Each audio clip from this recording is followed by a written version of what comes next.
مولانا علی مینگل کے بیان سننے کے لیے چینل کو سبسکرائب کریں اور نوٹیفیکیشن کو آن کریں۔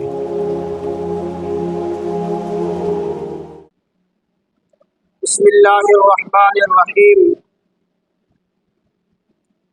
اللہم صلی علی محمد وآلہ وعطرتہ بعدد کل معلوم لک۔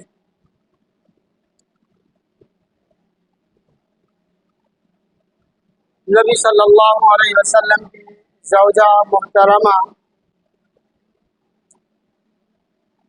حضرت فاروق اعظم رضی اللہ تعالی عنہ کی بیٹی حضرت امی حفصہ رضی اللہ تعالی عنہا سے روایت ہے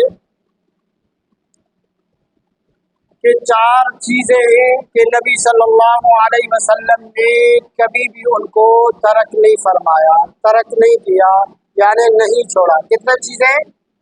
4 چیزیں۔ آپ بولے، آپ نیند کریں گے تو میں کیسے سمجھاؤں گا آپ کو؟ آپ بولے میرے ساتھ، نیند نہیں کریں۔ 4 چیزیں ہیں کہ اللہ کے نبی صلی اللہ علیہ وسلم نے کبھی بھی ترک نہیں فرمایا، کبھی بھی نہیں چھوڑا۔ ایک، اللہ کے نبی صلی اللہ علیہ وسلم نے ایام 20 کے روزے، یعنی اسلامی مہینے کے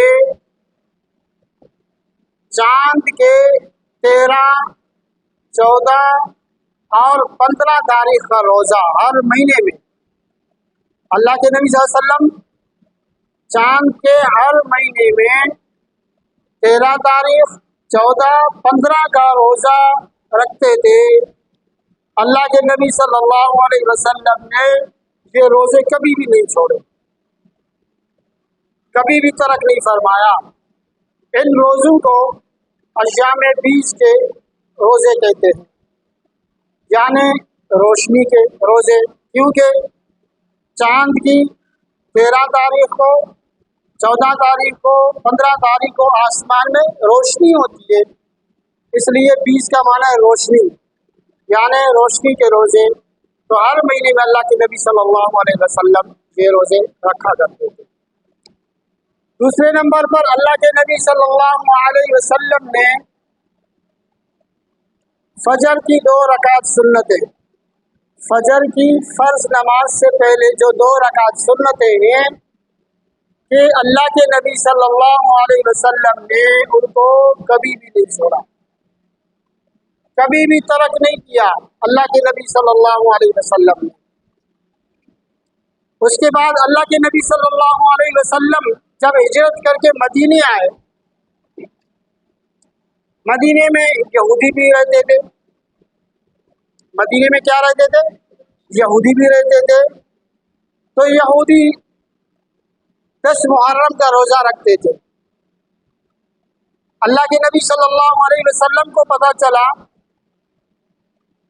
تو کہ یہودی 10 محرم کا عاشورہ کا روزہ رکھتے ہیں، وہ اس وجہ سے رکھتے ہیں کہ اس تاریخ کو اللہ تبارک و تعالیٰ نے موسیٰ علیہ السلام کو فرعون سے نجات دی، فرعون غرق ہو گئے، موسیٰ علیہ السلام کو اللہ تبارک و تعالیٰ نے نجات دی۔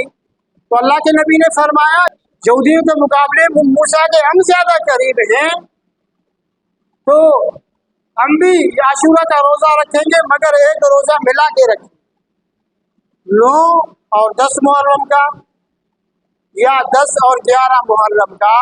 تو اللہ کے نبی صلی اللہ علیہ وسلم نے عاشورہ کا روزہ کبھی بھی نہیں چھوڑا۔ تو عاشورہ کا روزہ نبی صلی اللہ علیہ وسلم سے ثابت ہے، اللہ کے نبی صلی اللہ علیہ وسلم نے اپنی زندگی میں اس کے بعد کبھی بھی عاشورہ کے روزے کو ترک نہیں کیا۔ 10 محرم الحرام کا روزہ، تو ہمیں اس مہینے کی بھی قدر کرنی چاہیے۔ محرم الحرام کا مہینہ آ رہا ہے، محرم الحرام کا مہینہ ہے، ہمیں اس مہینے کی قدر کرنی چاہیے۔ کہ نبی صلی اللہ علیہ وسلم کی سنت ہے عاشورہ کا روزہ رکھنا، ہم بھی اس پر عمل کریں، اپنے بچوں کو بھی تلقین کریں، اپنے دوستوں کو بھی بتائیں کہ اللہ کے نبی صلی اللہ علیہ وسلم کا یہ عمل رہا ہے.